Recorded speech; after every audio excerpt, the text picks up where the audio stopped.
கர்த்தருடைய நாமம் பரிசுத்தப்படுவதாக. இந்த நாளுக்கான வெளிச்சம் லூக்கா எழுதின சுவிசேஷம் 8ஆம் அதிகாரம் 48வது வசனம். அவர் அவளை பார்த்து, மகளே, திடன்கொள், உன் விசுவாசம் உன்னை இரட்சித்தது, சமாதானத்தோடே போ என்றார். இந்த காலை வெளியில கூட கர்த்தர் நம்மோடு பேசுகிற வார்த்தை திடன்கொள், உன் விசுவாசம் உன்னை இரட்சித்தது. இந்த வார்த்தையை கர்த்தர் ஒரு ஸ்திரீயை பார்த்து சொல்லுகிறார்.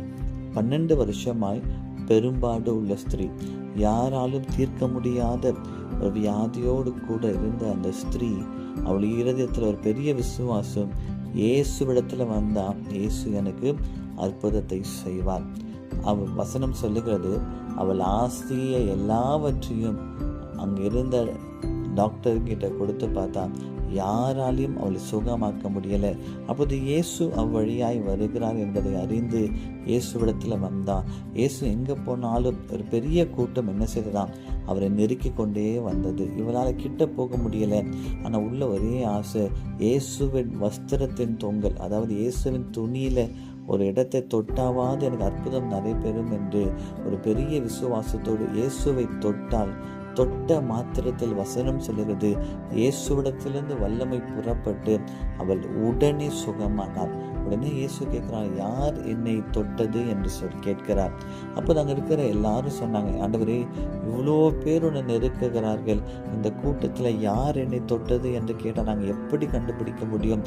அப்போ இயேசு சொல்லுகிறார், இல்லை, நீங்கள் நெருக்கிறது அல்ல, யாரோ ஒருத்தர் என்னை தொட்ட மாத்திரத்தில் என்னிடத்தில் வல்லமை புறப்பட்டது என்பதை நான் அறிந்தேன் என்று சொல்லுகிறார். அப்போ இவள் பயத்தோடு இயேசுக்கு முன்பதாக வந்து நிற்கிறார். அப்போ இயேசு சொல்லுகிறார், உன் விசுவாசம் நீ ரட்சித்தது. அப்போ அந்த கூட்டத்தில் ஆயிரக்கணக்கான பேர் இயேசுவை நெருக்கி கொண்டிருந்தாங்க. எத்தனையோ பேர் இயேசுக்கு பின்னதாகவே வந்தாங்க. அவங்களுக்கெல்லாம் நடைபெறாத ஒரு பெரிய அற்புதம் ஏன் இந்த ஸ்திரீக்கு நடைபெற்றது என்றால், இருதயத்தில் விசுவாசம். இயேசுவிடத்துல வந்து இயேசுவின் வஸ்திர தொங்கலை தொட்டால் போதும், எனக்கு அற்புதம் நடைபெறும் என்ற பெரிய விசுவாசம் இருந்தது. இந்த அதிகாலை வெள்ளிக்குடன் உங்களுக்கு அந்த விசுவாசம் இருக்கிறதா?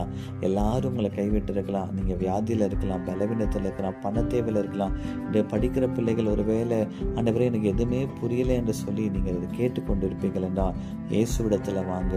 இயேசுவின் வஸ்திர தொங்கலை தொட்ட மாத்திரத்தில் அற்புதம் நடைபெற்றதை போல உங்களுக்கும் அற்புதத்தை செய்வார். ஆண்டவரை இந்த காலை வேளையிலும் கேட்டுக்கொண்டிருக்கிற ஒவ்வொருடைய விதத்திலும் விசுவாசத்தை பெருக செய்வீராக.